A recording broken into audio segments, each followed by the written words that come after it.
What's going on, everybody? Kriddle here, back again with another Fortnite Save the World weapon review, and today we're going to be talking about the Dragon's Roar. Now, this weapon is no longer available. However, it is going to be coming back into the item shop in a llama on February 7th, so you might want to try to get your hands on it. So you'll be able to go over here to the item shop, click on loot up here, and they'll be adding in another llama that will also use these winter tickets, and it will be for the lunar event llama. That will have the chance to get a Dragon's Roar in it. So you may want to start saving up some of those tickets and buy that when you get the chance. So let's go over here and check out the Dragon's Roar. My Dragon's Roar is power level 106. As you can see right up here, and it is stuck to a fire weapon. There is no way that you can change it from a fire weapon, but there's a couple other things you can do with the rest of the perks here, and I'm going to go over each one of these and why I went the direction that I went. So let's take a look at the perks. I did go with the double damage. You can also go with a crit rating here and then a crit damage here if you wanted to, or vice versa, a crit rating here and then a crit damage here. As this is a 15% chance crit weapon and a 75% crit damage, it is a very good weapon to use crit on. So you could go that direction, but I went with double damage, and there's a reason for that. And I'll go over that in just a second. But the only other option here really that you would want to change is going to be your magazine size versus reload speed. This is, in my opinion, a complete matter of preference. If you want to have a larger magazine size so you can try to take out something like a smasher, or if you feel like you're reloading constantly and you just want to reload a little bit faster, I would go that direction. Durability, never a good option because you can just always make another one. And then weapon stability, very rarely a good option. Especially on this type of weapon, which is a semi-automatic assault rifle. So that pretty much covers all of these. Now, these last two down here, if you can get your hands on an Affliction Dragon's Roar, I would highly, highly recommend it. Generally speaking, I go with either Affliction or Slow and Snared on most of my weapons. Some of these newer perks, like the 3.5% per hit or per shot, which stacks up to 10 times on your shield. That is a very good one as well, especially for a fast firing weapon. This is only 4.5 rounds per second, which is not extremely fast compared to some of the other weapons. But if they have that ability to get something like that on these weapons when they bring them back into the store, it might be a good way to go. But I would still recommend going with Affliction here and then adding damage to Afflicted. And I'm going to go over why we're going to do that when we get into some gameplay. So this is how I would perk mine up. And like I said, you cannot change it from fire. It is stuck to that. So it's a very good weapon against Nature Husk. Not so great against the Water Husk, but it'll work against Fire Husk as well. But I would still recommend having a water gun backup for your for your Fire Husk. But let's go ahead and jump into a mission and check this weapon out.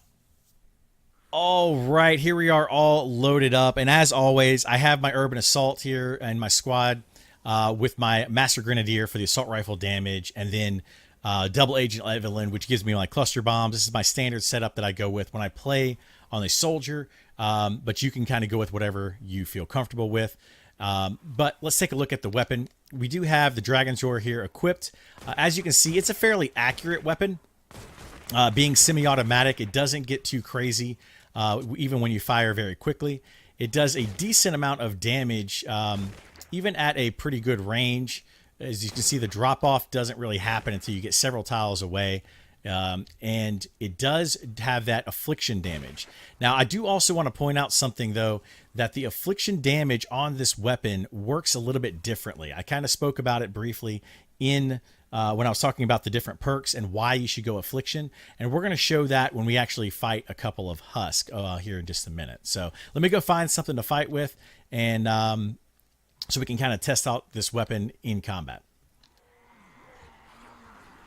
All right, I have found myself a group of monsters here that I want to test this weapon out on. Now, mine is fire, as all Dragon Roars are.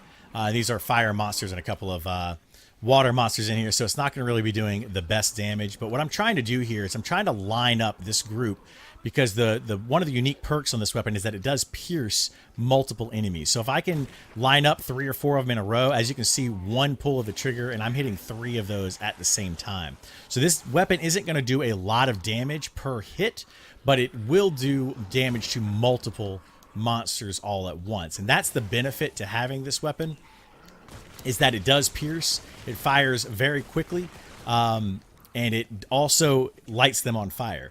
Now, the lighting them on fire, because it is an affliction weapon, is a bit unique. And I'm going to show you a little bit on how it's unique on this particular weapon versus other affliction weapons using 2 other guns. So let me go see if I can find a husk by himself, and I want to show you my 2 other weapons here, the one in my number 2 slot and the one in my number 3 slot down here, which are power level 82 guns. I'm going to find another just single husk, and I want to show you why you want to have affliction on a Dragon's Roar, even though the Dragon's Roar will afflict without having affliction. So you don't necessarily have to have affliction to get the affliction, but there is a bonus to having affliction on it. So let me go find a single husk, and I'm going to show you guys what that is.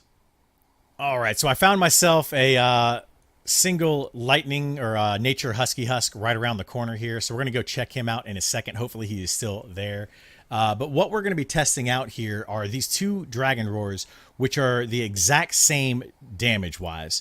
The only difference in them is this one's got reload speed and this one's got magazine size. This one has affliction and this one has the on-kill Roman candle. So I have this one equipped in my number 2 slot.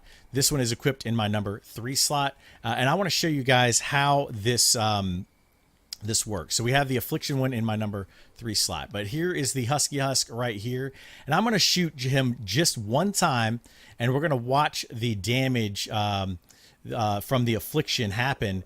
This is the weapon with the on kill, so it does not have the affliction on it. So as you can see, it's going to tick 1, 2, 3, 3 times right there for approximately, what was that? 4,000.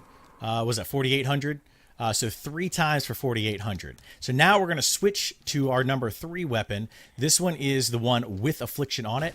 And as you can see, it's going to do more damage. It's ticking for 9,300 several times. And then it goes down to 4,400 several more times. If I can, I'm going to do it one more time here if I can get away from him a little bit farther so he doesn't hit me. But as you can see, it's going to tick on him 9 times. The first 3 are going to do double damage, and then it's going to continue to tick multiple more times after that. So that's because you have the double affliction on there. It's probably going to kill him this time. 1, 2, 3, and then it starts to go down from there. But as you saw, it ticks, I believe it's 9 times every time you shoot him with the affliction on there versus the one that did not have affliction. So that's why you want to go with affliction on your weapon rather than going with anything else. You could go with the slow and snared if you want to be able to slow those monsters down a little bit so you have a little bit more time to take them out. But I recommend going with the affliction, as that damage does add up very quickly, especially if you can funnel the husk coming through like a trap tunnel or something, and you can shoot one time all the way through and afflict every single one of them with a lot of damage. And by the time they get through the tunnel, they're most likely going to be eliminated, especially if you have some traps and stuff going on. Well, let's go see if we can find a smasher and see how this weapon works on a smasher. Being that it does have the affliction damage and the piercing, it generally does less damage than a standard weapon would do.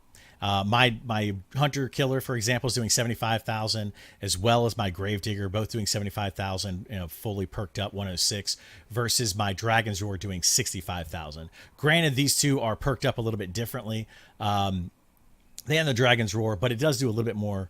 These do a little bit more damage on single target versus the dragon's roar, which does better damage when you hit multiple targets. So let's see if we can find a smasher and just see how quickly we can actually take him out.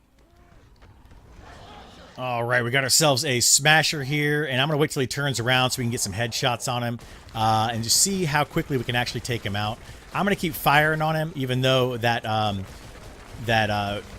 affliction damage is going to tick down. But you can see he does go down pretty quickly. It did take 2 clips on that, and then a little bit more than 2 clips. Let me reload here and see how much a clip is. Clip is 35, so it took a clip and another 15 bullets to take him out, and that's with the affliction. The affliction only lasts for 6 seconds normally, but because this one is an affliction weapon, it does last longer, getting a little bit more damage to that. But while you're trying to take out a smasher, this is not really a smasher killer weapon because it's more about a horde of monsters that you're taking out and taking them all out at once because of that piercing. But as you can see, if you are up against a smasher and you do have this weapon, it can still take them out pretty quickly, especially if you get those headshots in there. But anyway, that is it for this weapon. I hope this helps you guys out in deciding if you want to get this or not when they bring back those Lunar Event Llamas, which are coming again on February 7th. So just a couple of days from this video. But if you have any questions, please add them to the comments below or come over to my Twitch channel at twitch.tv/KriddleCraddle. I do stream this game several days a week, as well as a variety of other games, and I will craft you one of these weapons or any other weapon in the game so that you can test it out and see if you like it and see if you want to go ahead and spend the time to level it and perk it up yourself. So thanks for watching, and I will see you next time.